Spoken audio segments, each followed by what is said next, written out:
Buenas tardes. Quiero darles a todos ustedes la bienvenida en nombre del equipo de profesionales y de la Junta Directiva de la Asociación Aragonesa Pro Salud Mental, ASAPME Aragón. Para mí siempre es un auténtico placer subirme aquí a este estrado para darles las gracias a todas las personas que se interesan por la salud mental, tanto suya como de familiares o de personas allegadas, tanto sean profesionales o sean personas implicadas en este importante aspecto de la vida de todos nosotros y nosotras. Quiero saludar muy especialmente también a aquellas personas que nos acompañan desde el otro lado de la cámara en streaming y que están repartidas por todo el país y también por Iberoamérica. Sabemos que tenemos muchos seguidores y seguidoras allá y les mandamos un fuerte abrazo. Esta tarde iniciamos la tercera conferencia del segundo ciclo de salud mental infanto-juvenil que organizamos junto a Fundación Ibercaja y Grupo Edelvives.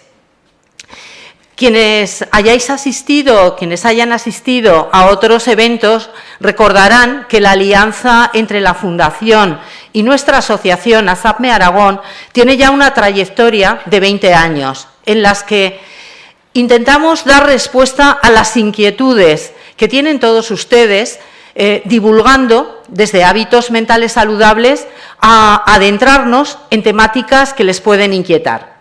Es el caso que hoy nos afecta, las autolesiones. Uno de los problemas que están en mente de muchas personas, tanto de la comunidad educativa como de las familias y los profesionales, porque es una situación que entraña un riesgo para la salud, un sufrimiento importante y que nos genera muchas dudas. Yo no quiero alargarme, sino que mi compañera va a presentar a quienes se encuentran hoy en la mesa y que les aseguro que son personas auténticamente expertas y que nos van a aclarar muchos conceptos. Y les recuerdo que este ciclo continuará el próximo 12 de abril con otro de los temas que también ustedes nos han propuesto que habláramos, y es del colectivo LGTBQI+. Les emplazo, ya antes de que empecemos hoy, a que vuelvan con nosotros el día 12 de abril. Muchísimas gracias y les dejo con mi compañera Cristina Sáchez, que es trabajadora social y miembro del equipo de ASAPME Infanto-Juvenil, y les va a presentar a los ponentes. Muchas gracias y bienvenidos. Buenas tardes a todos, muchas gracias por venir. Yo tengo el honor de presentar a las personas que nos van a acompañar esta tarde y son Isabel Irigoyen, psiquiatra del Hospital Clínico. Su trayectoria profesional destaca no solo por su labor en el ámbito de la salud, sino también por su labor docente y divulgadora. Es la impulsora de la Estrategia de Prevención del Suicidio de Aragón, coordinando los grupos implicados, designada en 2020 por el Gobierno de Aragón. Eduardo Fonseca, doctor en Psicología por la Universidad de Oviedo y profesor titular en la Universidad de La Rioja, ha recibido diferentes premios y reconocimientos científicos a nivel nacional e internacional, como por ejemplo el Premio Extraordinario del Doctorado o el Galardón a la Trayectoria Científica del Colegio de Psicólogos. Pilar Cutando, psicóloga general sanitaria con máster en neuropsicología, compagina el trabajo clínico con población infanto-juvenil con la atención psicológica a personas que han sido víctimas de delitos sexuales. En la actualidad, trabaja en la Oficina de Atención a las Víctimas de los Juzgados de Zaragoza, además de formar parte del equipo de teléfono de atención al menor en situación de riesgo por acoso escolar de Aragón.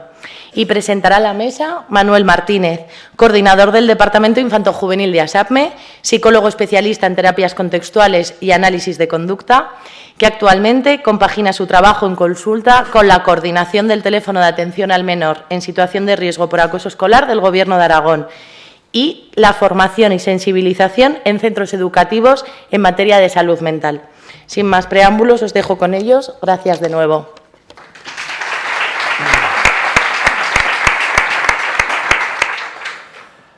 Bueno, ¿se me oye? creo que ya vamos estando todos. Lo primero de todo, muchas gracias, como siempre, a todos y a todas por estar aquí. Yo, antes de meternos en dinámica, me gustaría bueno, hacer una pequeña reflexión para ir poniendo un poco el marco de lo que vamos a hacer aquí durante los siguientes minutos. Yo, siempre que me preparo, yo soy psicólogo, como bien ha dicho mi compañera Cristina, yo no soy moderador profesional ni cosas de estas. Entonces, claro, yo siempre que me preparo una cosa de estas, lo que hago es mirar a ver qué se ha hecho en otros sitios, hablando de estos temas. Digo, a ver cómo lo han presentado, cómo lo han enmarcado, cómo lo han... Bueno, no sé, cómo han puesto un poco el contexto, ¿no? Para aprender de los mejores, ¿no? Y luego yo, pues, replicarlo. ¿Cuál ha sido mi sorpresa cuando lo que me he encontrado en esa búsqueda es que prácticamente no había nada? Había muy poco. No digo que no haya nada, ¿vale? Pero había muy poquitas mesas redondas, conferencias sobre esta temática concreta que nos ocupa hoy, que es la de las autolesiones. Alguna cosilla había, pero poca cosa. Lo primero que hice fue cabrearme. Digo, pues no voy a saber cómo hacer la moderación, ya verás tú, qué follón. Pero luego me di cuenta de que había algo muchísimo más grave que me puso los pelos de punta. Pensé, digo, ¿y si un chico o una chica, un adolescente, de repente quiere informarse, quiere ir a los expertos, quiere buscar en YouTube qué puede hacer en un momento en el que siente angustia, en un momento en el que se siente tan tremendamente mal, en el que las emociones arrolladoras le invaden y no sabe qué hacer con ellas, en el que se ha empezado a autolesionar y no sabe si va a poder controlarlo? Si hace esa búsqueda, ¿qué va a pasar? ¿Qué va a encontrar? ¿Va a encontrar lo mismo que yo? Eso sí que fue lo que me puso los pelos de punta y me hizo, si estamos haciendo esto es porque sabemos que es muy importante el tema, pero me hizo ponerme en alerta y decir, esto que estamos haciendo hoy, todas las charlas de todos los ciclos lo son, pero esta sí que es la importante, esta sí que es muy importante de verdad. Claro, digo, igual esto se debe a que tampoco hay mucha gente igual que se autolesiona. Digo, vamos a buscar datos. Y lo cierto es que buscar los datos, buscar la prevalencia a este respecto es un poco complicado, pues porque, bueno, depende del contexto cultural, depende de la muestra, de la metodología, etcétera. Total, que tampoco hay grandes datos estadísticos. Hay uno que sí que me gustó, un metaanálisis. Un metaanálisis es un análisis de muchos estudios, ¿vale? Es un metaanálisis hecho en 18 países, entre ellos el nuestro, España, que arroja la cifra de el 17% de personas de la población general que se autolesionan. Así, por contextualizar, estamos aquí unas 300 personas, creo que había apuntadas. Eso querría decir que de aquí habría 50 personas que recurren a la autolesión para regularse emocionalmente. No parece que sea algo menor, ¿no? No parece que sea algo aislado, ni muchísimo menos en la sociedad. Fijaos, he dicho que este metaanálisis es del año 2014. No he dado un dato prepandemia de manera casual. Existe ahora el mantra, se nos dice en todos los medios de comunicación que justo hace 3 años, además de verdad, justo hace 3 años, fue el momento en el que de repente se resquebrajó la salud mental de toda la sociedad. Ahí fue cuando de repente un punto de inflexión y nos vinimos todos abajo. Las personas que trabajamos en salud mental sabemos desde hace mucho tiempo que esto no es así. Sabemos desde hace mucho tiempo que el iceberg lleva delante de nuestras narices muchísimo tiempo. Estas cifras que os comento, de hecho, son prepandemia, son del año 2014.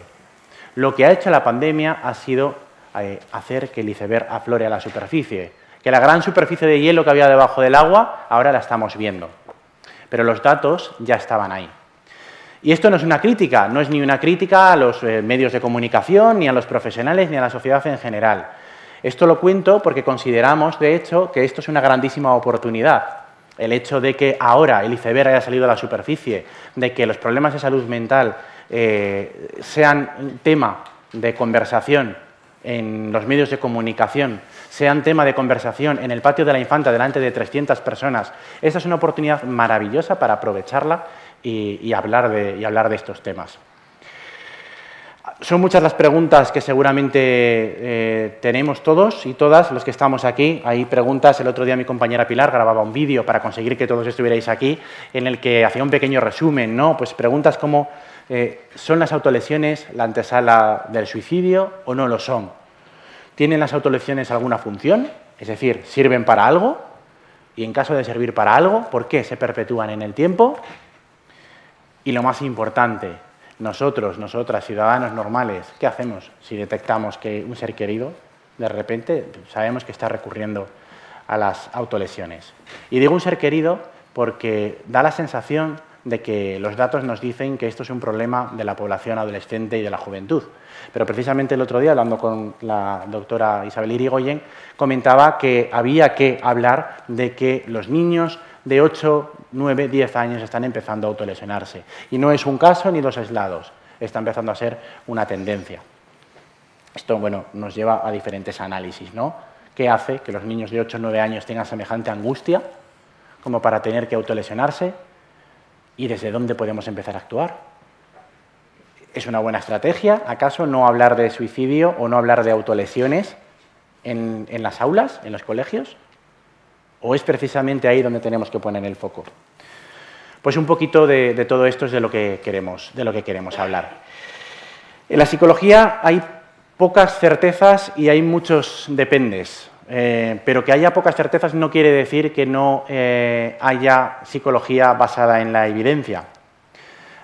Nosotros desde ASAPME y concretamente desde el equipo de infanto-juvenil, que somos los que organizamos este ciclo, desde el primer momento de nuestra andadura hemos apostado por una práctica basada en la evidencia, en nuestro día a día, en nuestros centros, con nuestros usuarios, con las personas con las que trabajamos y también en las sesiones como estas que hacemos.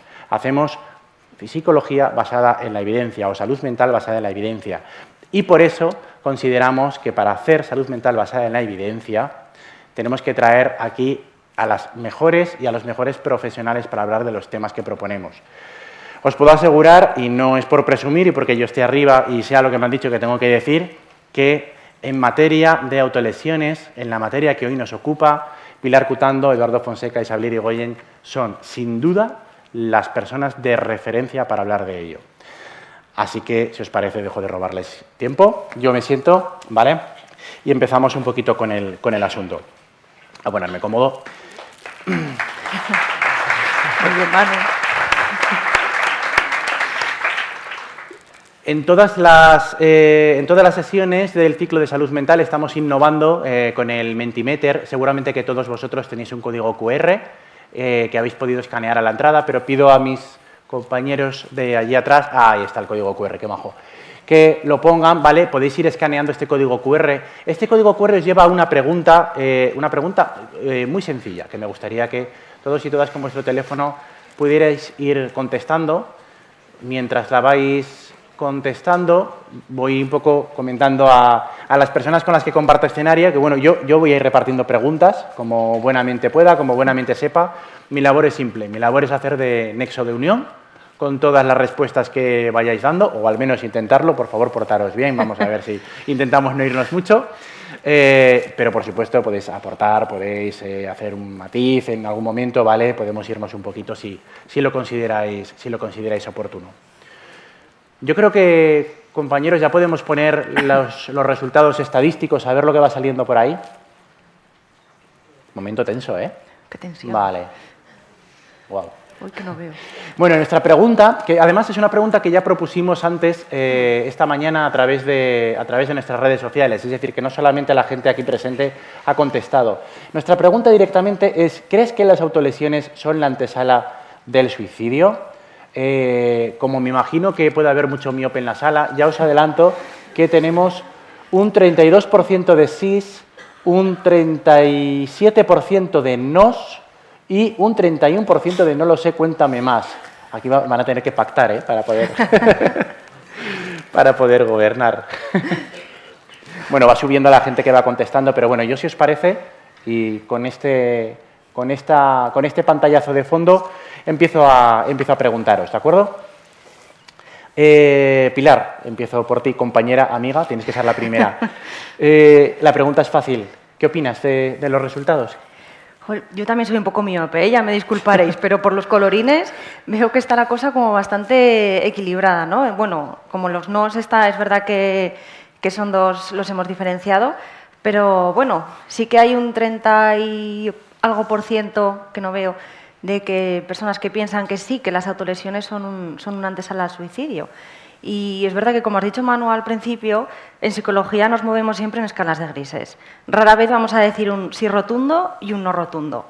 Salvo que, bueno, en este caso sí que tenemos que decir que las autolesiones pueden ser un factor de riesgo, pero como lo pueden ser muchísimas otras cosas, lo cual no implica que haya una causalidad del 100% de los casos, de que si una persona o un adolescente se autolesiona, automáticamente vaya a tener pensamientos o ideación suicida. Porque las autolesiones son un síntoma.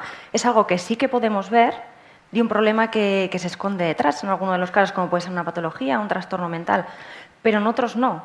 En otros simplemente sucede un hecho aislado. Entonces, algo que sí que tenemos que dejar claro, ya desde el principio, es que las autolesiones son una cosa y la ideación suicida es otra, y que no necesariamente tienen que venir de la mano. Claro, es verdad que a mí por lo menos me pasa, ¿no? Cuando hablamos de autolesiones, lo primero que nos viene a la cabeza es hacernos daño, ¿no? Autolesión, hacerme daño a mí mismo. Pero tenemos una definición técnica, una definición exacta. ¿A qué nos estamos refiriendo concretamente cuando hablamos de autolesión? Sí, a ver, es verdad que a todos, cuando hablamos de autolesiones, lo primero es hacerme daño a mí mismo. Entonces, tenemos que diferenciar entre las autolesiones con intención suicida y las autolesiones sin intención suicida. Cuando hablamos de autolesiones con intención suicida, ahí nos estamos refiriendo pues, a todos esos pensamientos, a todos esos, las tentativas, a los actos, a esa ideación suicida. Y cuando hablamos de autolesiones sin intención suicida, es lo que a lo mejor comúnmente todos hemos oído por autolesión, ¿vale? Que implicaría pues, 3 factores, ¿vale? Ese daño directo hacia uno mismo, que no haya, lo repetiré más veces, una intención suicida, y luego, por último, también que no esté culturalmente pues, aceptado, porque hay pues, en algunas culturas, como por ejemplo en África, ¿no? que durante los rituales o en ceremonias que realizan, sí que hacen ciertos cortes superficiales, pero como parte de ese ritual. Incluso no hace falta irse tan lejos hasta África, ¿no? Aquí mismo, bueno, las personas que llevan tatuajes o que llevan piercings, que obviamente hacerse un tatuaje es doloroso y no significa pues, automáticamente de que esa persona se esté autolesionando, salvo que eso se esté haciendo para pues, cubrir un vacío, como una necesidad de sentir una emoción o un dolor, porque pues eso, por esa sensación ausente que sienten por dentro, pero en general ¿no? Los tatuajes son una manera de expresarnos, de demostrar cómo somos, de nuestras ideas o lo que sea, y no necesariamente tiene que ser una autolesión. Entonces, lo que os decía, tenemos las autolesiones con intención suicida y las autolesiones sin intención suicida. Y dentro de estas autolesiones sin intención suicida estarían pues, de tipo más directo, como pueden ser pues, golpes, quemaduras, cortes, etc. Y luego también habría otras un poquito más indirectas que pueden estar relacionadas pues, con el abuso de drogas, conductas sexuales de riesgo, que implican de manera un poco más inconsciente un daño también hacia uno mismo y que es otra manera, a lo mejor, otra vía de escape de ese dolor o de ese sufrimiento. Que aquí entraría también un poco el tema de las funciones, de pues, para qué se autolesionan las personas, que eso lo comentaremos un poquito más adelante. De acuerdo. Gracias, Pilar. Isabel, un poco por seguir afinando, ¿no? Porque yo alguna vez he visto que la gente habla de las autolesiones como si fuera un trastorno, como si fuera una enfermedad mental en sí. Entonces, voy directo, ¿no?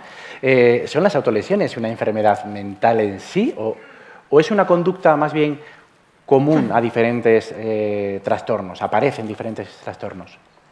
Bueno, eso pasa también con el suicidio, ¿no? Que a veces suicidio y autolesiones se piensa que es una enfermedad, es un trastorno y no, son conductas, actos, conductas, que la mayoría de las veces forman parte del cortejo de una enfermedad mental, eso es verdad. Aunque también hay autolesiones que a veces se producen, sobre todo más habitualmente en adolescentes o en niños muy jovencitos, por un efecto de imitación, un efecto de copia, ¿no? Pues lo hace mi amigo, a ver, ¿por qué lo hará? A ver qué siento.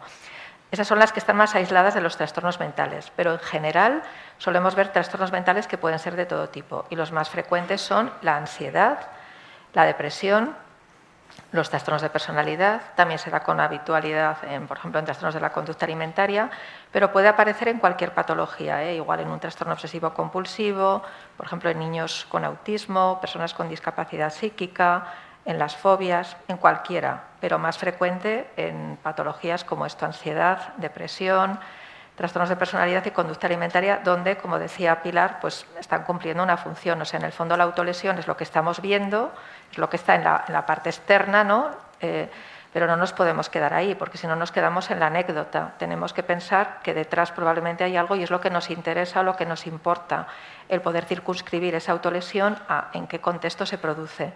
Porque si nos quedamos exclusivamente en la parte de lo que se ve, pues probablemente la intervención que vamos a hacer va a ser muy, muy errónea, porque va a ser poner un parche que no va a servir para solucionar el problema de fondo.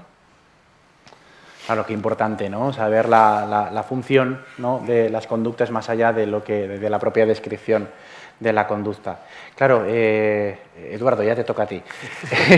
Un poco al hilo de esto, porque nosotros como profesionales estamos muy acostumbrados también a esta terminología, pero bueno, yo me pongo en la piel de un padre o una madre que de repente pues se entera de que su chico se está autolesionando. Claro, la gran pregunta que puede estar ahora sobrevolando este espacio puede ser ¿por qué? O sea, ¿qué es lo que lleva a un menor, a una menor o a un adulto a autolesionarse? Bueno, es la pregunta, ¿no?, que me toca a mí. Pero oye, quería comentar varias cosas, ¿no? La primera, al hilo de lo que estaban comentando mis compañeras, es que es el comportamiento, ¿no? O sea, ¿qué es el comportamiento? Y cualquier persona sabe que el comportamiento suele tener múltiples causas. Entonces, los porqués son individuales de cada persona, ¿no? Y lo que tratamos un poco de encontrar es el porqué para comprender lo que está ocurriendo, ¿no? Cuando hablamos del comportamiento, normalmente hablamos de lo que la persona siente, de lo que la persona hace y de lo que la persona piensa, ¿no?, que es el cogito, el hago y el sentio. Y es muy importante porque cuando la conducta, como bien acabamos de definir, que no el síntoma ni la enfermedad, digamos que siempre obedece a un porqué, ¿no?, a lo que denominamos una funcionalidad, ¿no? Cuando hacemos algo en el entorno, normalmente obedece porque estamos operando, estamos intentando buscar algo para obtener algo, ¿no? Eso es la funcionalidad del comportamiento, ¿no? Por lo tanto, el comportamiento siempre es, digamos, multicausal, no hay un único porqué y dependería de cada persona, y normalmente es poliédrico, es decir, tiene diferentes caras, ¿no? Dentro de este contexto, cuando explicamos lo que es la funcionalidad, es muy importante comprender a la persona en concreto, su contexto, etcétera, ¿no?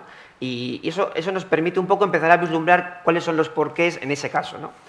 Aquí me gustaría poner un ejemplo. Hay una metáfora que se llama el pez enganchado en el anzuelo, que esta metáfora un poco lo que dice es que, claro, si un pez se engancha en el anzuelo, los demás peces del estanque van a pensar, ¿qué hace, ¿no?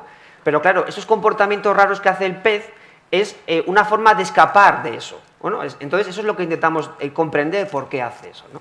Y ahí va un poco la funcionalidad. De grosso modo se podría decir que una de las funcionalidades de la conducta autolesiva pues es un mecanismo de regulación de las emociones, ¿no? Entonces, la conducta autolesiva viene un poco a cuando ese chico, esa chica o esa persona tiene, digamos, un malestar, una tensión, una ira, digamos, un dolor que no es soportable, utiliza normalmente lo que acabamos de comentar ahora, ¿no?, pues los cortes, las laceraciones, los golpes, etcétera, como una especie de mecanismo de regulación, ¿no? Un mecanismo que lo que permite es, a través de ese control del dolor físico, mitigar o atenuar el dolor emocional, ¿no? Entonces, básicamente lo que persigue esa conducta, aunque parezca un poco raro, es regular el estado emocional a través del dolor, ¿no? Sí que es verdad que las conductas autolesivas pueden tener otras funciones, ¿no?, como por ejemplo la de comunicar, o otras funciones como por ejemplo la del simple hecho de sentir placer, ¿no? Pero en general sí que me gustaría un poco que es muy importante comprender esa conducta en el contexto de la persona y de su biografía y de su familia, y que básicamente lo que trata es de regular ese malestar general o ese malestar intolerable a través de una estrategia que suele ser, o que en este caso es, la conducta autolesiva, ¿no? Bueno, posiblemente la gente que está aquí, cuando tienen algún problema, algún malestar, alguna tensión, ansiedad, estrés, etc., etc., hacéis cosas, ¿no? La pregunta es, ¿qué cosas hacéis? Pues a alguno le dará por llamar a su madre y contárselo, a otro le dará por irse, yo que vengo de La Rioja, a la calle Laurel, a beber buen vino, a otro le dará por salir a correr, a otro le dará por ir a misa, a otro le dará por ir al huerto. Es decir, que ante una situación de malestar general, de distrés, de angustia, las personas lo afrontamos de forma diferente, ¿no?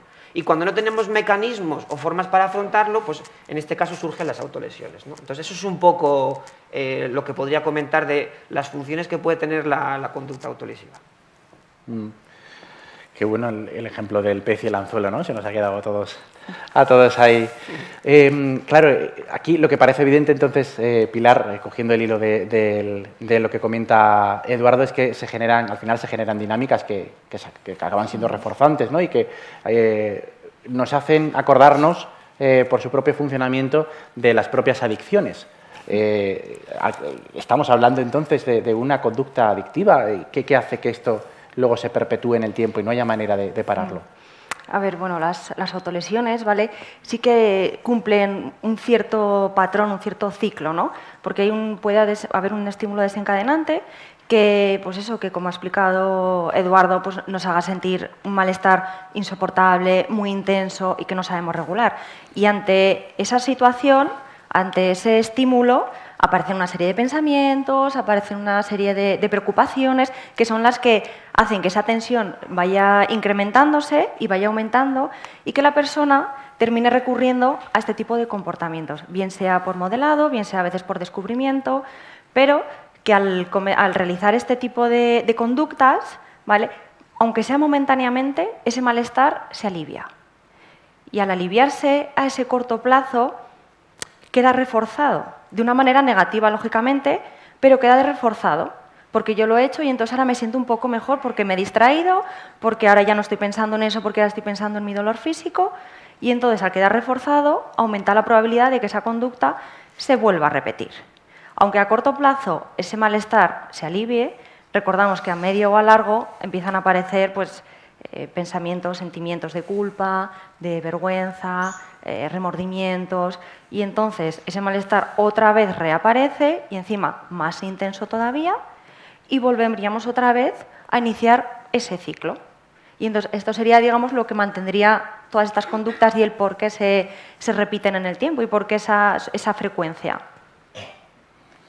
Claro, me va quedando claro que al final las autolesiones se tratan de una estrategia, ¿no? Al final es una estrategia, pues como también decía Eduardo, para encarar determinados aspectos del día a día de nuestra vida que no acabamos de conseguir controlar de otra manera, ¿no?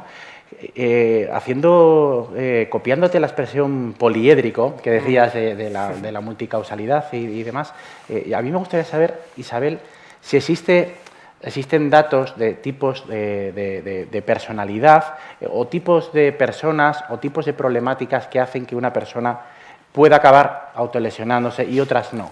Es decir, al final, no todo el mundo ante los mismos estímulos acaba autolesionándose, pero sin embargo hay otras que sí. No sé si a nivel de personalidad tenemos algún patrón, algo que podamos sacar aquí a colación. Bueno, hay cosas en la personalidad y otras que no tienen que ver solo con la personalidad, sino también con el ambiente en el que vivimos, ¿no? Yo ahora cuando nombrabas, Pilar, un poco las funciones que puede cumplir una autolesión, aunque pueda parecer paradójico, pero hay autolesiones que es preferible que estén allí, porque hay personas que utilizan la autolesión como una forma de evitar un paso mayor que a veces es el suicidio. Por eso, esa puede ser una función que nos puede parecer también muy paradójica, pero que tenemos que tener cuidado cuando entremos en las autolesiones, a la hora de intervenir, no vaya a ser que quitemos la única vía de escape que esa persona tenga y hay gente que te dice, es que si no, no sé lo que podría hacer. Con lo cual, bueno, pues de momento están cumpliendo una función que no es la mejor, pero están protegiendo la vida de esa persona. Respecto a los factores que pueden influir en general, ¿no?, en las autolesiones de la personalidad, claro, si eres una persona que tienes un carácter más frágil, que a lo mejor eres impulsivo, que a lo mejor tu autoestima no es muy buena, que a lo mejor no te han validado mucho, no te han reforzado desde fuera, y también desde dentro, pues probablemente vas a tener menos mecanismos a la hora de que tengas un problema, que todos vamos a tener problemas para afrontarlo de una forma más saludable. Eso en cuanto a las características más internas. Pero luego hay circunstancias externas, ¿no? Pues tener un buen entorno familiar, un buen entorno de amigos, lo que ahora se llama tratar de evitar las relaciones tóxicas, que en mi edad era, pues no te juntes con malas compañías, ¿no? De toda la vida, pues es lo mismo, ¿no? O sea, todo va cambiando los términos, pero en el fondo es lo mismo. O sea, el tema de las relaciones sociales, personales, familiares, en el trabajo, es fundamental en cuanto a elemento o de riesgo o de protección, ¿no? Y todos sabemos pues, que a veces hay cosas muy mejorables, ¿no?, en nuestras relaciones, y a lo mejor determinadas personas pues tendríamos que verlas menos o poner límites, que a veces nos cuesta poner límites. Luego, si es una persona que a lo mejor ha podido tener traumas a lo largo de su vida, porque las autolesiones pueden darse como una forma de evitar el trauma, ¿no?, de evitar revivir el trauma. Yo recuerdo una paciente que tuve que abusaban de ella cuando era niña, que se metía debajo de la cama para intentar zafarse de su tío, que era el que abusaba de ella, y cuando se estaba debajo de la cama su tío tiraba de un pie para sacarla, ¿no?, y abusar de ella. Entonces siempre se lesionaba en el mismo sitio, ¿no?, porque era un sitio como maldito, ¿no?, que le recordaba pues, todo esto. Quiero decir que hay muchos factores en el ambiente, que algunos pueden ser de menos gravedad, de más gravedad, pero que a veces pueden estar ahí y que pueden condicionar que la persona, en un momento dado, eso, ante una circunstancia que le pueda suponer sufrimiento, tensión, desconcierto, lo que sea, ¿no?, las distintas cosas que nos van pasando en el día a día, pues opte por la autolesión. Son factores internos y factores externos, es decir, que todos podemos mejorar esa parte interna nuestra, pero también la sociedad también puede hacer cosas para mejorar el entorno y que de alguna forma estemos más entrenados, seamos más resistentes, más resilientes, más fuertes, ¿no?, más, bueno, con más capacidad, ¿no?, de afrontar el malestar que nos va a venir. Sí, sin duda, eso que se nos pide a nivel individual, ese crecimiento personal que se nos pide a nivel individual, quizás debería ser una estrategia más de tipo social, ¿no?, para capacitarnos a todos, para tener esa resiliencia. Volviendo un poquito al foco de las personas que lo ven, que lo viven desde fuera, que lo viven en un allegado, en una llegada, Eduardo, claro, a mí lo que ha comentado antes Isabel, de que me ha dejado alucinado, ¿no?, que hay autolesiones que casi es mejor que no desaparezcan. Protegen. Que protegen, ¿no? Claro, lo que sí que sabemos, y creo que nos va quedando a todos los aquí presentes claro, es que al final hay una gran angustia detrás de esas autolesiones, bien sea con una ideación suicida, bien sea que no haya ningún tipo de ideación de nada. La cuestión es que hay una gran angustia. Entonces, ¿cómo podemos ayudar a los observadores, a las personas que lo ven desde fuera, a discernir si puede haber un riesgo suicida o no? ¿Cómo lo podemos ver desde fuera? ¿Existe alguna manera? Te tocan las difíciles siempre, Eduardo, lo siento. Sí, me tocan las preguntas ahí, pero bueno. Yo creo que ya quedó un poco deslindado la diferencia entre autolesión con intención suicida y sin intención suicida, ¿no? Luego a veces hay grises, ¿no? Pero yo creo que es muy importante diferenciar la una de la otra, ¿no? Ya se comentó aquí que las autolesiones pueden, digamos, ser un factor de riesgo, ¿no? Un factor de riesgo significa que incrementa la probabilidad de poder desarrollarlo, pero no es un factor causal, ¿no? Entonces aquí estamos hablando de factores de riesgo y factores de protección. Un factor de riesgo aumenta la probabilidad de que ocurra algo, pero no significa que sea causa, y un factor protector lo que hace es disminuye la probabilidad, ¿no? Cuando hablamos de conducta suicida y autolesión, ya se definió lo que es la autolesión, pero sí que me gustaría brevemente comentar lo que es la conducta suicida. Entonces, cuando hablamos de conducta suicida, hablamos de un continuo que va pasando desde deseos de muerte hasta ideas, hasta comunicación, lo transmito, llegando a lo que es el acto, ¿no? Al acto en sí, y si queréis, la muerte por suicidio, que no se dice suicidio consumado, ¿no? Es más correcto decir muerte por suicidio. Lo digo porque en cuestiones de salud mental es muy importante cuidar el lenguaje, cómo se dicen y qué se dicen, porque eso genera realidades, ¿no? Entonces, dentro de este contexto, claro, para diferenciar una conducta de la otra, básicamente ya hemos hablado de la intencionalidad. Es muy importante la intencionalidad o la funcionalidad que tiene. En el caso de la conducta autolesiva, pues una de las funcionalidades sería un mecanismo de regulación de ese malestar que estábamos hablando, pero en el caso de la conducta suicida, la funcionalidad es diferente. Lo que quieren es acabar con ese sufrimiento. ¿no? Entonces se emite esa conducta con la finalidad de acabar de ese sufrimiento. Y en el caso de las autolesiones, digamos que la forma en la que tiene de cortarse, etcétera, te conecta con la vida, y en el otro caso te quieres desconectarte, ¿no? Entonces eso es muy importante, la intencionalidad, y por lo tanto, claro, las consecuencias son totalmente diferentes. Luego, por otro lado, es muy importante centrarse en la frecuencia, ¿no? En con qué frecuencia se da una y otra. Obviamente, la conducta suicida suele ser algo más atípico, infrecuente, y las conductas autolesivas, como bien acabamos de comentar, dentro de ese círculo suelen ser más frecuentes, ¿no? Suelen darse porque aumenta ese malestar, digamos, lo disminuyo a través del dolor físico, al paso genera sentimientos de culpabilidad, etcétera, vuelve a aumentar ese malestar y entramos en una pescadilla que se muerde la cola, ¿no? Y yo creo que también es muy importante el dolor, ¿no? Otro mecanismo para diferenciarlo sería el dolor, que claro que el dolor en el caso de una conducta autolesiva suele ser algo más tolerable, no ese dolor existencial, y en el caso de la conducta suicida el dolor suele ser más existencial, ¿no? Entonces, dentro de la conducta suicida solemos hablar de las 3 Ds, ¿no? Que es pues la desesperanza, el dolor en sí, que suele ser pues, muy importante, y lo que yo llamo desapego, ¿no? Pero es esa falta de vínculo con el entorno, esa falta de vínculo con la familia, esa falta de vínculo con la sociedad, que va de la mano de la sensación de ser una carga para los demás, ¿no? Entonces, bueno, un poco ahí se puede deslindar que es una cosa de la otra. Sí que es verdad que luego en la práctica a veces hay grises, porque claro, cuando la conducta autolesiva aumenta, eso suele ser también la antesala de lo que podría ser o un mecanismo protector o ir ascendiendo hacia una conducta suicida, ¿no? Sí que es verdad que es un factor de riesgo, pero también podría ser un factor protector si se ve desde el punto de vista. Sí, yo querría señalar que no nos tenemos que dar en la idea de la superficie de lo que es la autolesión, en el sentido de pensar que una autolesión leve no puede ser de riesgo, o lo contrario, ¿no? Que a lo mejor una autolesión que veamos muy grave, pensar que va a ser un intento de suicidio. Hay intentos de suicidio que la persona lo hace pensando que se va a matar, y sabemos que no se va a matar con ese método, pero ella no lo sabe. Su intención era matarse, solo que el método no era adecuado. Y hay autolesiones que nos pueden parecer muy graves, quiero decir, personas que vienen con unas autolesiones que, en fin, bastante cruentas, por así decirlo, y sin embargo no había intención de matarse. Lo digo porque a veces lo superficial nos puede confundir. Una autolesión grave, pues es que se quería matar. No. A lo mejor simplemente, bueno, pues ha empezado y no sabía cómo terminar, ¿no? Sobre todo todas estas que tienen que ver con cortes que a veces se hacen en zonas muy peligrosas. Es decir, que a veces lo que tenemos que hacer en la consulta, cuando todavía no estamos preparados para tratar de que limiten las autolesiones, es por lo menos que modifiquen cómo las hacen. Pues como decía antes, ¿no? Por un lado, el tema puede tener un factor protector, y otras veces tienes que decir, bueno, en vez de cortarte aquí, córtate un poco más abajo, no vaya a ser que... Es decir, que a veces tenemos que utilizar estos mecanismos, pero que sobre todo no nos quedemos con la idea de una autolesión pequeñita significa una cosa y una autolesión grave significa lo otro, porque no siempre es equivalente.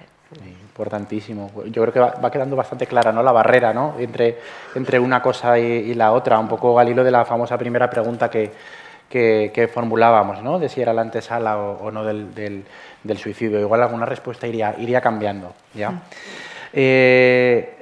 Claro, Isabel, estaba yo pensando antes, con las estadísticas que dábamos, hablaba yo de un 17% en un metaanálisis de 2014, que, bueno, habría que ver los números actuales. Los números de ideación suicida y de suicidio, las cifras, están en los medios de comunicación día sí día también. Sin embargo, con el tema de las autolesiones, lo cierto es que apenas se escuchan. Apenas es como si no existieran, es como si fuera algo oculto de lo que no merece hablar, no merece tener una entidad propia, como de hecho estamos hablando aquí, que sí tiene. A tu modo de ver, ¿por qué ocurre esto? Bueno, yo ya llevo 30 años de profesión y puedo decir que cuando me formé en psiquiatría, 4 años de la especialidad, vi una persona que se autolesionaba. En 4 años, una.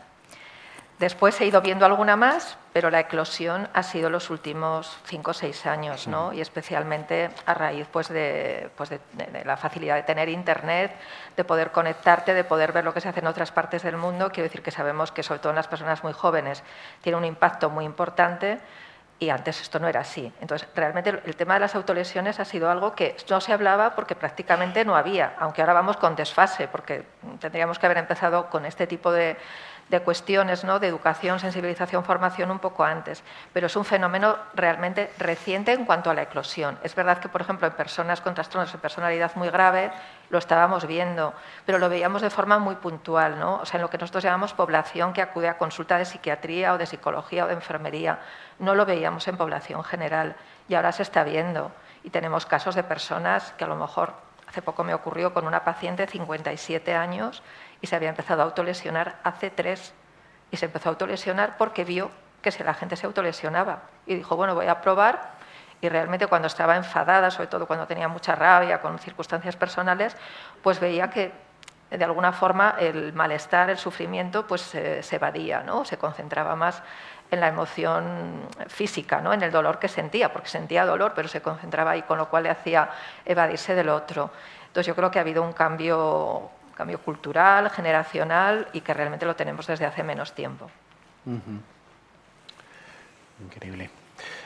Estaba yo, además, pensando, claro, al final los niños, las niñas, los adolescentes están en el ojo del huracán. No son, evidentemente, los únicos. Es de lo que más datos hay, es de la población adolescente y de la población joven, lo cual, este caso de 57 años del que me hablaba, lo cual eclipsa un poco, ¿no?, los datos en población más madura, en población más adulta, que también son unos datos alarmantes.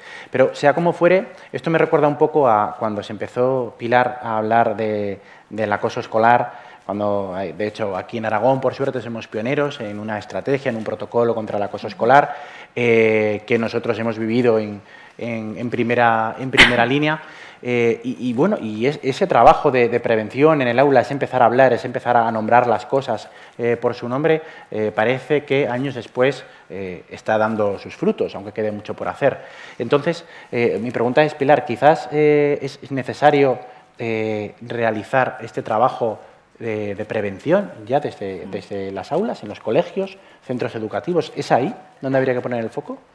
Pues ahora sí que hay un sí rotundo. Antes hemos dicho que en psicología los sí, los no.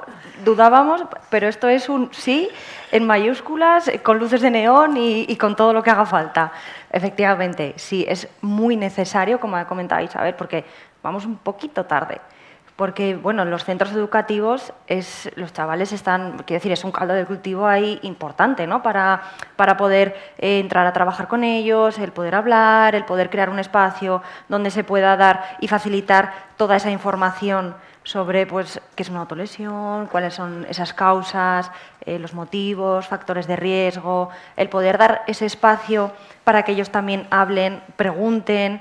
Porque aunque pensemos que quizás todo este tema a lo mejor de mitos puede estar más en la población más mayor, vamos, lo que nos hemos encontrado, que te voy a contar, ¿no?, en las aulas es que cuando vas a dar una formación a lo mejor sobre salud mental y llega el momento de hablar de las autolesiones, siempre o casi siempre hay alguien que comenta, pues fulanito se autolesiona. Y automáticamente alguien dice, es que lo hace por llamar la atención. Que es uno de los mitos top 10, ¿no?, que tenemos de las autolesiones. Y claro, hay que explicar, no es que lo está haciendo para llamar la atención, sino que lo está haciendo para comunicar un malestar. Que a lo mejor, obviamente, pues sí se siente solo y necesita, pues, que le hagas caso. Claro que sí, ¿y por qué no? Pero es desterrar esa frase de lo hacen por llamar la atención, igual que otras tan famosas y conocidas como todos los que se autolesionan o se quieren suicidar están locos, o el que se autolesiona si quiere puede dejar de hacerlo, que ya hemos visto que no, porque una vez entras en ese círculo vicioso queda ese comportamiento reforzado y es complicado salir de ahí. Entonces es verdad que los centros educativos tienen esa posición privilegiada para poder intervenir y para poder hablar sobre todo esto. Sí, bueno, y además el hecho de que estén llamando la atención, utilizar la frase de que está llamando la atención como si fuera un atenuante, ¿no?, sí, de lo que está exacto. haciendo, cuando ya suficientemente grave es, ¿no?, que esté queriendo llamar la atención sobre algo, ¿no?, es pues lo que comentabas. Me parece importantísimo, y así elimino una de las preguntas que tenía después. De hecho, Eduardo, en alguna publicación tuya he visto mencionada la figura del gatekeeper.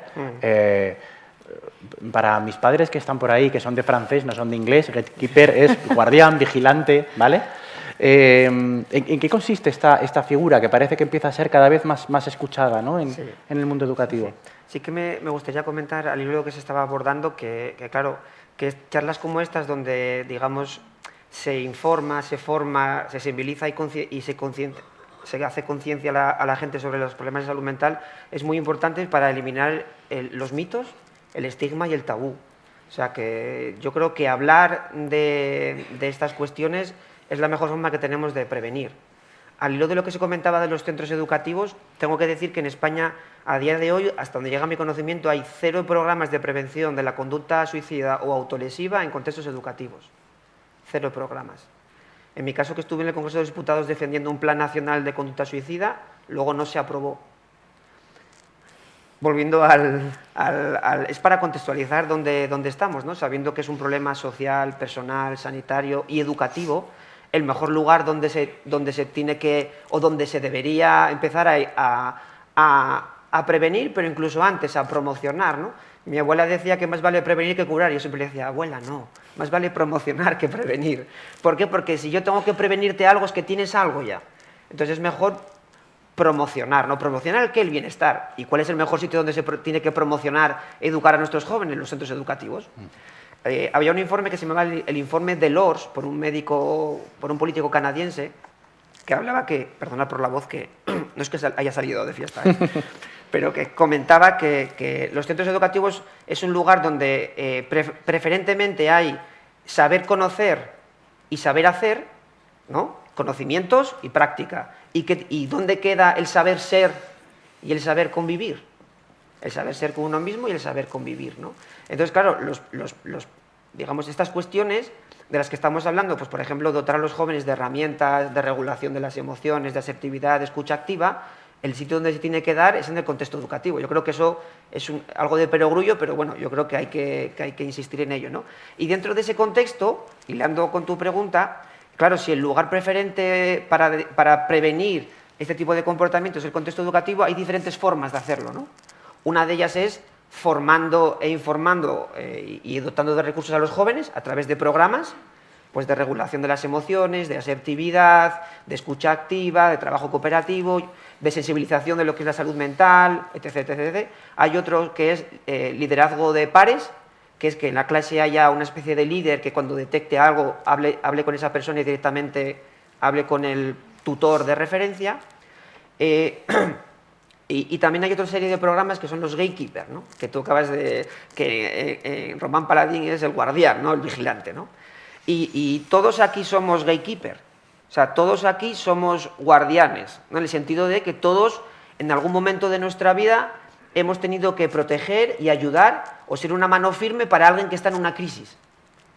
Y eso es un gatekeeper, una persona que no es un especialista, no es un profesional, pero que sí tiene una serie de herramientas y de conocimiento que en un momento puntual podría ayudar a alguien en una crisis, ¿no? Pues eso es un poco lo que es el gatekeeper. Por lo tanto, todos somos gatekeeper en esa idea de guardianes. Y una cosa muy importante es qué funciones tiene el gatekeeper, ¿no? Una persona pues, que no es experta en salud mental, pero sí que puede ser ese apoyo, ese soporte en esos momentos de crisis, que igual no hay ningún experto cerca que pueda abordarlo, ¿no? Entonces yo creo que todos aquí sois gatekeeper, pero os estáis mejorando vuestra digamos, de competencia en gatekeeper. Y lo digo de broma, pero lo digo en serio, porque las crisis, el abordaje de una crisis puede ser en cualquier momento, ¿no? Es como si alguien pues, se atraganta, pues en cualquier momento hay que estar preparado para eso. Entonces, claro, pues primero hay que tener una buena... no tener prejuicios, desde una buena, digamos, predisposición hacia comprender que las conductas autolesivas forman parte de la diversidad humana y que, digamos, tienen una funcionalidad, que yo creo que eso quedó claro. Por otro lado, digamos que deberíamos tener recursos para ver qué factores de riesgo y protección.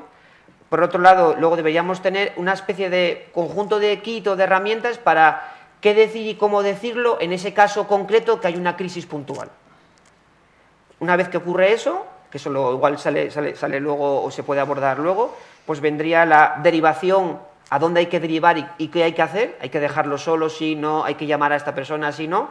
Y luego, una vez que acaba todo el proceso, pues hacer una especie de autoanálisis, ¿no? Si más o menos, oye, pues muy bien, lo hice mal, aquí tenía que haber hecho esto, etcétera, ¿no? Pues eso es un poco lo que es el guardián, ¿no? Así que todos yo creo que somos guardianes y yo creo que con esta conferencia mejoramos nuestra capacitación para ser, si se me permite, mejores guardianes, ¿no? Aunque yo sé que ya son buenos guardianes.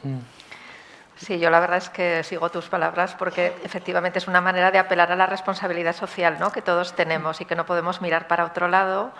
Y en ese sentido, este concepto del gatekeeper, el agente, el vigilante, o que sea algo transversal, ¿no?, que impregne a toda la sociedad. Nosotros aquí en la Estrategia de Prevención del Suicidio en Aragón es lo que estamos intentando, ¿no? Por una parte, mejorar la capacitación de los profesionales, pero también que la gente, cualquiera, de cualquier edad, sepa pues, que en un momento dado puede haber una persona en riesgo de suicidio, qué es lo que puede hacer, qué es lo que no puede hacer, y si tú no lo sabes hacer, al menos busca ayuda, ¿no? Quiero decir, pero no mires para otro lado, porque sabemos que ha habido problemas en la sociedad muy graves que a veces se han mirado hacia otro lado, ¿no? Entonces no es culpa de nadie, pero es responsabilidad de todos lo podemos hacer y verdad que no falta ser ni psiquiatra ni psicólogo, que es coger unos pequeños datos, estar atentos y, hombre, pensar que tenemos que ser solidarios, ¿no? Y que en un momento dado tenemos que, pues eso, echar un guante o si no podemos, pues buscar a alguien que lo haga, pero no pasar de largo. Me gusta la idea de responsabilidad, ¿no? De responsabilidad como ciudadano y de echar el guante o tender una mano en un momento en el que alguien lo necesita, ¿no? Yo creo que eso es muy importante. Sí, precisamente hablando de la estrategia de prevención del suicidio, Isabel, un poquito cuáles son los principios básicos para quien no la conozca, aunque es verdad que ha sido bastante escuchada, pero bueno, puede haber gente que no haya tenido todavía contacto con ella. ¿En torno a qué ideas generales gira? Bueno, pues es un poco lo que decía, ¿no? Pretende que se hable del suicidio, que se sepa un poco más del suicidio, que existe, que nos puede ocurrir a cualquiera, en cualquiera de nuestras familias, ¿no? Que no hay nadie indemne frente al suicidio. Lo digo porque no sigue ocurriendo, ¿no? Cuando vemos a una familia después de un suicidio que dicen esto nunca me lo podía haber imaginado, nunca me han hablado de ello. Recuerdo padres, ¿no?, que me han dicho, he ido a todas las charlas que han hecho en las AMPAs de los colegios de mis hijos, de todo, de sexo, de drogas, de no sé qué, del porno, nunca me han hablado del suicidio, entonces ¿cómo puede ser que no me hayan hablado del suicidio si mi hijo se acaba suicidando, ¿no? Entonces, precisamente la estrategia consiste en eso, en impregnar, como decía antes, un poco, en generar algo transversal en toda la sociedad. Tiene 13 áreas, que algunas van destinadas pues, al colectivo adolescente, a las personas mayores. En Aragón es nuestro principal grupo de riesgo, o sea, en Aragón. En La Rioja no creo que andéis tampoco muy lejos, ¿no? Porque somos poblaciones sobreenvejecidas. 1 de cada 3 muertes por suicidio es una persona mayor de 65 años. O sea, tenemos ahí una tragedia. Parece que siempre miramos, ¿no?, hacia los más jóvenes. Entonces hay colectivos profesionales también. Por ejemplo, mañana voy a Calatayud, que hay una formación para policías. Estamos haciendo un plan de prevención para la policía, para todas las policías locales de Aragón, que hay policías con 2 policías, otras con 100. Es decir, que las cosas no son sencillas, pero estamos intentando llegar a muchos sitios, trabajando con los medios de comunicación, que sean responsables, que cuando alguien se suicida no es necesario decir cómo se ha suicidado y que es lo primero que nos dicen, ¿no? Se mató así. ¿Y de qué nos sirve eso, no? Si eso es la parte anecdótica final, eso no nos dice nada del sufrimiento que había en esa persona y de que se podía haber detectado, como decimos antes, haber solicitado ayuda. Y luego estamos intentando, pues, aparte de formación, por supuesto, en todas las áreas, ayudar a las personas que se han quedado con una muerte terrible, dolorosa, ¿no?, de un ser querido por suicidio. Es una muerte, bueno, pues, que cuesta muchísimo salir adelante. Y también formar a nuestros compañeros, los propios médicos, sanitarios, pues porque lo comentábamos antes, ¿no? Antes de empezar, se nos daba muy poca formación del suicidio hace años, se sigue dando poca formación todavía, se ha avanzado, pero poca, tanto en las carreras de psicología, enfermería, medicina. Entonces tenemos que formar a los médicos de familia, a las enfermeras, para que no tengan miedo a preguntar, que es otro de los tabús que hay. No, es que si le digo, estás pensando en la muerte, a ver si se va a matar y luego va a ser responsabilidad mía. No, es al contrario, o sea, no hay que tener miedo a nombrar la palabra muerte, la palabra suicidio, ¿no? Que lo hacemos todos los días los que trabajamos en esto, no lo sabemos y no pasa nada, no incentivamos. Quiero decir que hay muchísimas áreas, pero yo sobre todo quería transmitir eso, que la idea es llegar un poquito a cada persona de la población y que se quede con una idea de esto puede pasar en mi entorno y puedo hacer algo.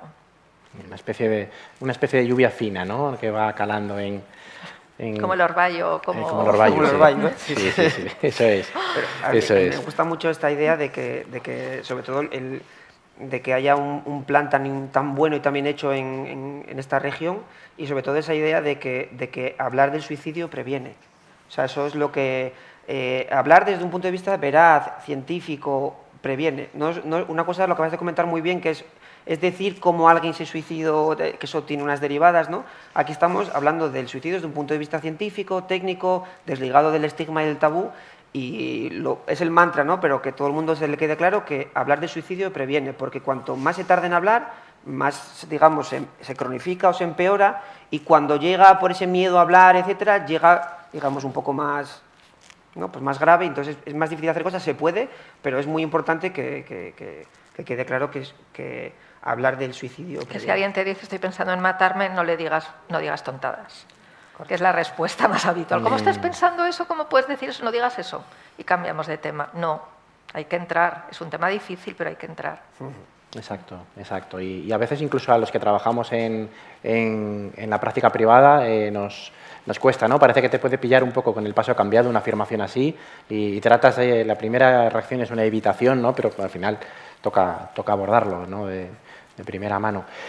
Hemos dejado ahí un tema antes que no es que no nos parezca importante, al contrario, pero vamos a abordarlo ahora, porque decías, Isabel, que bueno, que las nuevas tecnologías pueden estar detrás de o que seguro que tienen que ser las que estén detrás de ese aumento tan sustancial, sobre todo en las autolesiones, como comentábamos antes, que antes era algo anecdótico y ahora, pues desde luego, es cualquier cosa menos anecdótica. Te pregunto a ti, Pilar, ¿cómo influyen el uso de las TIC, y entendemos por TIC redes sociales, al final ese smartphone, ese teléfono móvil, cómo influyen en que las autolesiones realmente se hayan disparado, como asegura Isabel? Bueno, es verdad que las redes sociales, Internet y todo esto ha cambiado nuestra forma de comunicarnos y de socializar y de incrementar nuestro sentido también de pertenencia. Y esto en los adolescentes se ha notado muchísimo, porque con todo este tema de redes sociales que comentamos, se ha creado un espacio, ¿no?, donde hay un anonimato, donde tú puedes contactar con personas de la otra parte del mundo, en la que puedes expresar todo lo que piensas, todo lo que sientes. Y lo que digo, ese arma de doble filo, es decir, pues según con quién te encuentres al otro lado de esa pantalla, puede ser positivo y puede ser beneficioso porque te pueda apoyar, porque te pueda escuchar, porque te pueda comprender. Pero corremos el peligro de que nos encontremos con chats, con grupos, con páginas web, con lo que sea, que al revés, que de hecho promuevan este tipo de comportamientos y que incluso los normalicen y hagan pues que la frecuencia de estos comportamientos se vaya incrementando. Aunque es verdad que no es todo negativo, porque, bueno, aparte de redes sociales y demás, las nuevas tecnologías pues también aportan algo positivo que solemos usar a veces en terapia también, como son aplicaciones de estas que usamos entre sesiones, ¿no? Como, por ejemplo, el virtual. Las tengo aquí apuntadas porque a veces se me van los nombres, ya me disculparéis. Pero la del Calm Heart o el Virtual Hope Box, que estas son en inglés, pero bueno, tienen herramientas y tienen técnicas para poder desarrollar las personas, pues eso, cuando se encuentran ante una situación en la que no pueden regularse, no pueden contenerse, poder recurrir a estas aplicaciones para, pues eso, intentar trabajar o mediante ejercicios de distracción que tienen, técnicas de respiración, de relajación, que les pueden ayudar, pues y cuando se está trabajando obviamente ya en terapia, pero bueno, entre una sesión y otra pueden aprovechar esos ejercicios. Hay una que me gusta a mí especialmente, que es DBT Coach, que bueno, que trabaja con la terapia dialéctico-conductual, es un tipo de terapia que se usa en psicología para trastorno límite y demás, y que bueno, esa tiene ejercicios muy chulos.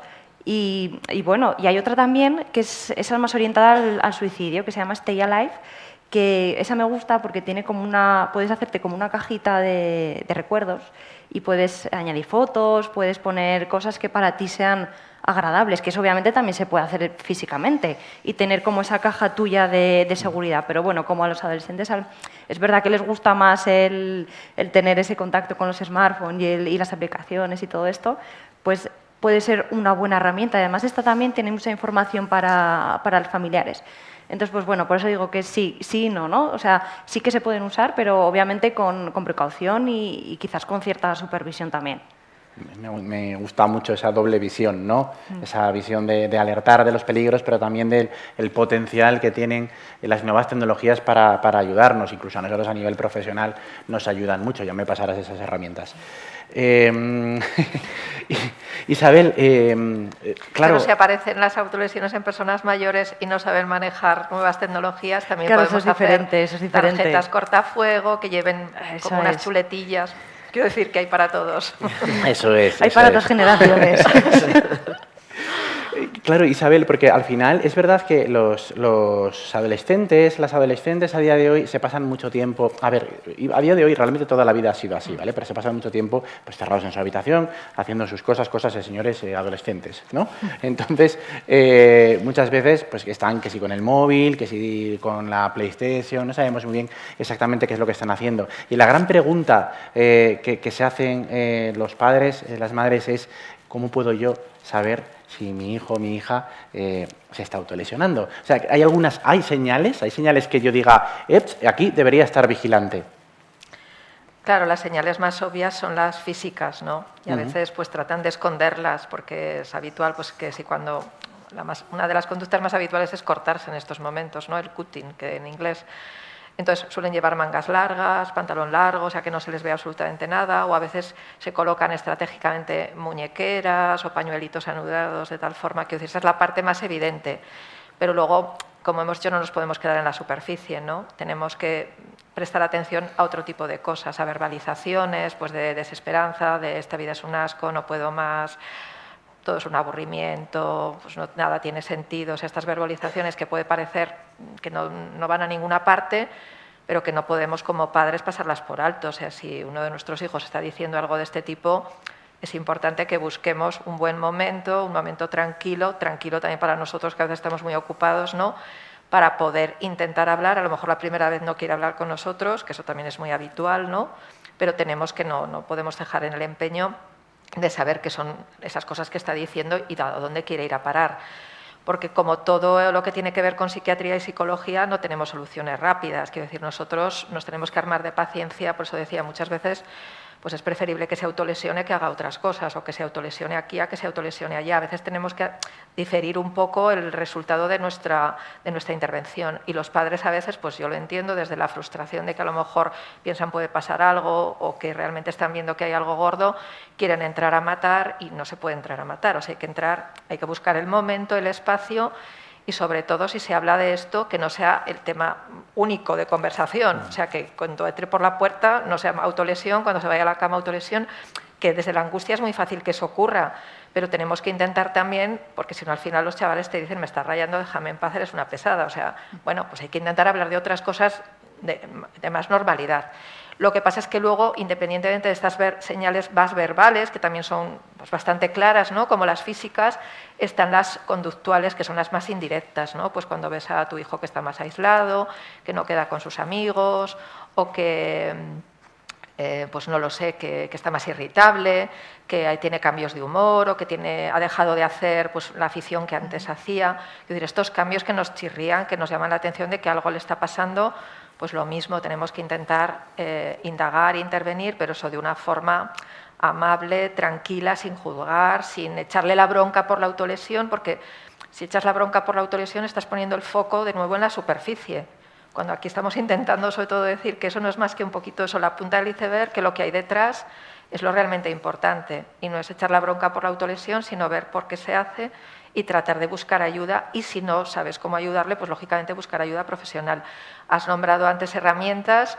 Yo justo esta mañana comentando con una compañera que también se dedica bastante a este tema, me decía que hay una página, que lo digo que es fácil de acordarnos todos, porque se llama Greta, como Greta Garbo para las generaciones más mayores o como Greta Thunberg, ¿no? Para las más jóvenes. Y ahí vienen cantidad de folletos donde si tu hijo se autolesiona y es menor de 14 años, si es mayor de 18 años, si se autolesiona un amigo, si se autolesiona un alumno, o sea, cantidad. Yo lo he revisado justo antes de venir. Quiero decir que hay mucho material que se puede buscar, que Internet, no todo lo que está en Internet es malo, ¿no? Que podemos buscar también cosas buenas y sobre todo eso, poder no quedarnos nunca con la duda de qué está diciendo o qué es lo que veo, sino como padres tienen que tratar de intervenir. como padres que de tus propios hijos o como cuando sabes que hay otros niños, porque a veces pasa eso, ¿no? Que los últimos en enterarse son los padres de esa criatura. Lo sabe toda la clase y a lo mejor muchos padres lo saben, pero los padres de ese chaval o de esa chica no lo saben. Entonces, por responsabilidad social, porque y tenemos que intervenir, o sea, tenemos que buscarnos la manera de una forma u otra para que esa información llegue, si no a los padres, por lo menos al profesor o al monitor de tiempo libre o de fútbol, si es que va a fútbol, para que se intervenga. O sea, no nos podemos quedar como mi hijo no se autolesiona, yo ya no tengo nada que hacer, ¿no? No podemos mirar para otro lado. Y era de hecho, mi siguiente pregunta, porque claro, cuando es nuestro hijo, nuestra hija, pues está claro, ¿no? Pero cuando nos enteramos de que el hijo del vecino o de... entonces pues a todos nos gustaría, ¿no? Que alguien nos hiciera llegar esa información. Yo creo que está claro, ¿no? Pues lo que quieres para ti lo tendrás que aplicar para los demás.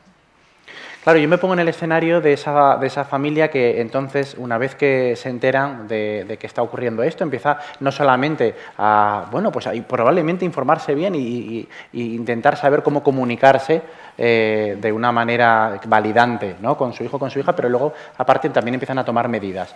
Entonces, yo me pregunto si, claro, muchas veces pensamos, esto es fruto del contexto, muchas veces de las compañías, ¿no? Aislar a este chico, a esta chica de las malas compañías, Eduardo, ¿podría ser una solución? ¿Nos estamos perdiendo en realidad una fuente de información o estamos afectando otras esferas del chico o de la chica? Bueno, es una buena pregunta, pero sí que me gustaría retomar una cuestión importante, que es que, claro, cuando cuando como padres nos enteramos de la situación, el sentimiento de miedo, inseguridad es normal, ¿no? Y eso es humano, ¿no? Tener ese sentimiento, pero como bien comentaba, pues no hay que entrar a matar, ¿no? En el sentido de que no hay que presionar porque eso puede generar el efecto contrario, ¿no? De malestar, etcétera, ¿no? Entonces, no es recomendable, en términos generales, tampoco poner ultimátums o hacer una especie de pseudocastigos de, ya, pues por esto te voy a quitar aquello. Yo creo que hay que mantener ahí un poco la calma. Además de mantener la calma y ser conscientes de que ese estado que tienes cuando te lo dicen de tu hijo pues, te altera, es muy importante mantener un papel de escucha activa, que es sin juzgar, de apoyo incondicional, darle un entorno seguro, de confianza, para que pueda hablar de, cuando sea el momento, etcétera, de esa cuestión, ¿no? Y a este respecto también me gustaría indicar que obviamente hay que pedir y buscar información. Y también los padres deberían tener un poco en cuenta la idea de pedir apoyo si es necesario o del autocuidado, ¿no? Y sobre todo también la idea de que comportamiento genera comportamiento. A través de tu comportamiento tú puedes ir dotándole de herramientas, ¿no? Pues por ejemplo de distracción, ¿no? De qué hacer aquí, de qué hacer allí, etc. O otras, y ya hilvano con tu pregunta, de ocio, ¿no? Entonces es muy importante dotarle de recursos, ¿no? De estrategias para que, digamos, vayamos paulatinamente cambiando esa conducta, ¿no? Entonces, claro, el ocio, en general, si tuviera que responder a la pregunta que me hiciste, yo creo que el grupo de pares, y si quieres hasta el de impares, es decir, el grupo de amigos, tiene una labor muy importante, reforzante en el chico, en la chica, ¿no? Yo no quitaría del entorno al chico o la chica que tiene este tipo de comportamientos. De hecho, me atrevería a decir que haría que los amigos fueran mis aliados. Los pondría en mi equipo. Guardianes. Guardianes, gracias. Mira, que no, pero un poco los ficharía, ¿no? Porque yo recuerdo cuando era pequeño, mis amigos tenían pintas de kinky, ¿no? Mis padres nunca me decían nada, pero siempre recuerdo que tenía unos amigos como eran deportistas, ¿no? Con muchos valores, muy comprometidos. Y ahora, a esta pregunta que dices tú, si pensara para atrás, si mi padre o mi madre hubiesen hablado con mis amigos y le hubiesen dado una especie de directrices de, oye, está pasando esto, echarnos una mano, si veis algo, por favor, decírmelo, si no, oye, pues intentar gestionar esto, yo creo que lo hubiesen hecho todos. O sea, entonces yo creo que en general, si me preguntaras, yo intentaría hablar con ellos, bueno, y que formaran parte del equipo para ayudar en esta cuestión, ¿no? No sé si te contesta la pregunta, pero sí, bueno. Sí, vamos, sobradamente, y yo creo que a ellos también. Claro, Pilar, esto va unido sí o sí con la intervención terapéutica, ¿no? Entonces, estamos bastante familiarizados en la práctica clínica, al menos en ASAPME, con chicos, chicas que, bueno, pues que presentan este tipo de conductas autolíticas. Así, en líneas generales, Pilar, ¿cómo se interviene? Porque puede haber gente que se esté planteando acudir o proponerle a un menor, a una menor que acuda a buscar ayuda y quizás le dé un poco de miedo saber lo que se va a encontrar. Claro, a ver, nosotros cuando nos llega un caso así a la consulta, lo primero que hacemos es el tratar de investigar un poco, hacer ahí como una especie de análisis para descubrir para qué. Que esas funciones que comentábamos antes, pues averiguar, ¿no? ¿Para qué este chico o esta chica está realizando este comportamiento? ¿Qué beneficio le está aportando? Que si es porque estamos hablando de porque lo está utilizando a nivel de regulación emocional o lo está utilizando a modo de autocontrol o porque, bueno, necesita contactar con la realidad, lo que sea, ¿no? Pues eso sería la base para empezar una intervención.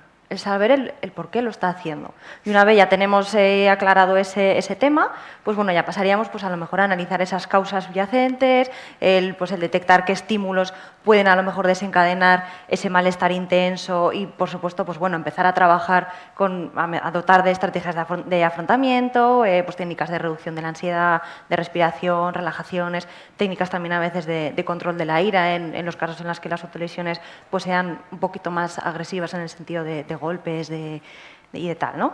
Y bueno, también importante no solamente trabajar parece que solo trabajamos con el paciente cero y hay que trabajar con toda la familia, que eso me parece también fundamental, porque ellos son parte de ese contexto y de ese entorno y también pues considero que es muy necesario el poder dotarles a ellos de pautas, de herramientas, de poder acompañar también a la familia, no solo al menor, sino acompañar a la familia y poder resolver pues, esas dudas o esas inquietudes que también a ellos les vayan surgiendo a lo largo de la terapia y que obviamente están relacionadas con su hijo.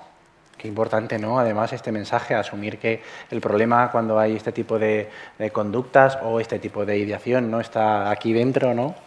Sino que generalmente está en el entorno, está en el contexto y modificando ese contexto de manera adecuada, después de hacer ese análisis que tú comentas, podemos lograr cambios, ¿no? en la conducta. Y bueno, por complementar un poco, Isabel, como psiquiatra, y a nivel farmacológico, ¿tienen algún papel los fármacos en todo esto? Pues no tengo muy buenas noticias al respecto, ¿no? Sobre todo cuando, claro, hablamos de conductas, de síntomas, pues sí que podríamos hacer un tratamiento más sintomático, pero tampoco tenemos fármacos cuya indicación sea la autolesión. Otra cosa es pues, que tengamos ansiedad y tenemos ansiolíticos, o tenemos una depresión, entonces podemos mejorar el estado de ánimo, o hay algunos fármacos que nos ayudan para la impulsividad, para la irritabilidad, hasta ahí, ¿no? Pero fármacos para la autolesión, no. Nosotros trabajamos exactamente igual que vosotros, ¿no? Que los psicólogos, con las mismas herramientas terapéuticas. Es verdad que somos médicos y a veces eso sí que nos ayuda en algunos momentos, pues lo que he dicho, ¿no? A detectar si se está autolesionando aquí, pues por aquí pasa una vena o pasa una arteria, vamos a intentar que eso se modifique, pero utilizamos las mismas herramientas que ha dicho Pilar, ¿no? Los fármacos aquí nos van a sacar de muy pocos apuros en determinadas circunstancias, pero no podemos, hay que trabajar otras cosas. La psicoterapia es primordial en estos casos. Bueno, son ya las 8:15 pasados, esta gente tendrá sus cositas que hacer. La verdad es que creo que lo aquí comentado justifica al 100% actos como este que hemos estado teniendo durante estos últimos minutos. Podríamos estar, yo creo que horas, hablando con cada uno de los tres y de las tres expertas que hemos tenido aquí, pero sí que os pido a cada uno de los tres, os voy a ir dando la palabra, una pequeña reflexión, un pequeño flash con el que os gustaría que las personas aquí presentes pues, se fueran a su casa, ¿no? Que fueran con una idea concreta de lo que aquí han escuchado y, bueno, y por extensión, si queréis añadir algo que consideráis que importantísimo que se queda, pues sois plenamente libres, por favor, de decirlo. Empezamos contigo, Eduardo. Conmigo. Si no quieres, es que te he pillado.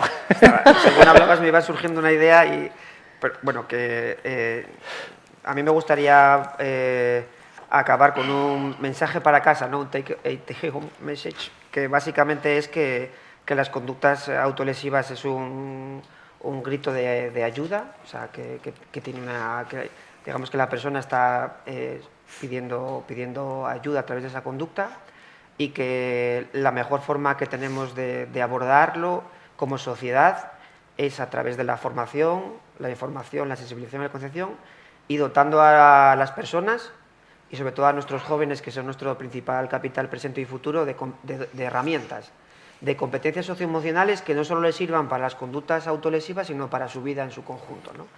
Y que al final, bueno, pues que yo creo que aquí queda patente que es una cuestión de todos, ¿no? Entonces, antes salió la palabra responsabilidad, y yo creo que a mí me gustaría acabar con la palabra corresponsabilidad, ¿no? Que es una cuestión de todos. Desde nuestro ámbito tenemos la labor de ayudar y prevenir en la medida de lo posible. Isabel. Pues yo también voy a hacer las dos cosas, la tarea para casa. Bueno, yo diría eso, que las autolesiones no son un capricho y que no nos podemos quedar en ver la parte externa, que es lo que se ve, ¿no?, de la autolesión, sino que tenemos que pensar que hay algo interno que no está yendo bien y que es ahí hacia donde tenemos que ir a comprender, a entender y a poder ofrecer ayuda. Y en ese sentido, el que si queremos ayudar en un momento dado y realmente queremos ayudar, quiero decir, lo vamos a hacer y vamos a ser también responsables a esa persona que tenemos cerca, que a lo mejor puede estar pasándolo mal, pues autolesionándose o no, ¿no? Pero poderle decir que vamos a estar disponibles, ¿no? Vamos a estar disponibles para escucharte, para cualquier cosa que me tengas que decir, aunque sea a veces pues, burradas, ¿no?, como cosas que estamos hablando aquí. Pero que si lo decimos tenemos que cumplirlo, que no podemos luego hacer la espantada, porque entonces es otra frustración más que se añade. Pero que si realmente queremos ayudar a alguien que esté en apuros en este tipo de contexto de cosas que estamos hablando, decirle, puedes contar conmigo, te escucharé siempre, estaré ahí, ¿no? Que luego no sepas muy bien qué hacer, pero por lo menos te voy a escuchar, ¿no? Creo que eso ya sería un gran paso. Seguro que sí. Pilar, tú has abierto, tú cierras. Qué gusto, qué placer. Bueno, pues mi mensaje va para las familias, ¿vale? Que me gustaría deciros que es normal que os preocupéis, que os agobiéis, que si os enteráis de algo así, que sintáis pánico y terror, que es normal, ¿vale? Pero que, bueno, que aparte de eso también hay que recordar que las autolesiones no son culpa de nadie y que no habéis fallado como padres, no habéis hecho nada malo, sino que, bueno, esto pues tiene un origen multicausal y entonces, bueno, ha podido haber muchísimos factores.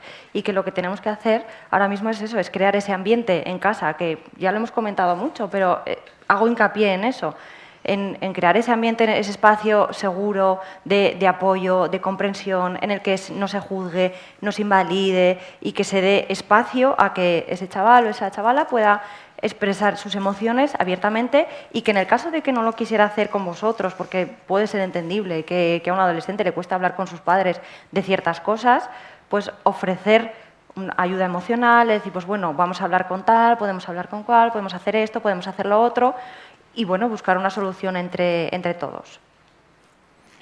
Bueno, que tres pinceladas, ¿no?, más potentes nos han ofrecido a yo. Ahora se me ha quedado sobrevolando la palabra culpa, que además no ha salido hasta el final, pero creo que es una palabra importantísima en toda esta cuestión, ¿no? Al final no debemos obsesionarnos con los porqués, ¿no?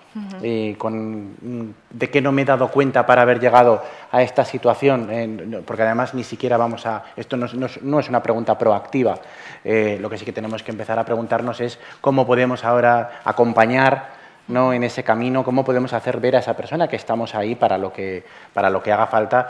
Y luego, por supuesto, a nivel social, cómo podemos potenciar el que ya desde bien pequeñitos estemos formando a guardianes, ¿no? Yo me quedaría un poquito con estos conceptos. Ha sido un placer. Ahora es cuando me toca empezar a repartir agradecimientos por todas partes, así que voy a empezar con los agradecimientos. Como podéis comprobar, no os mentía cuando os decía que los verdaderos expertos, los mejores expertos que podíamos tener, los teníamos hoy aquí. Pilar, Eduardo, Isabel, muchísimas gracias por todo lo que habéis aportado. Muchísimas gracias a Fundación Ibercaja porque de hecho ellos también en su justa medida también son guardianes, posibilitando que se creen espacios y foros como este.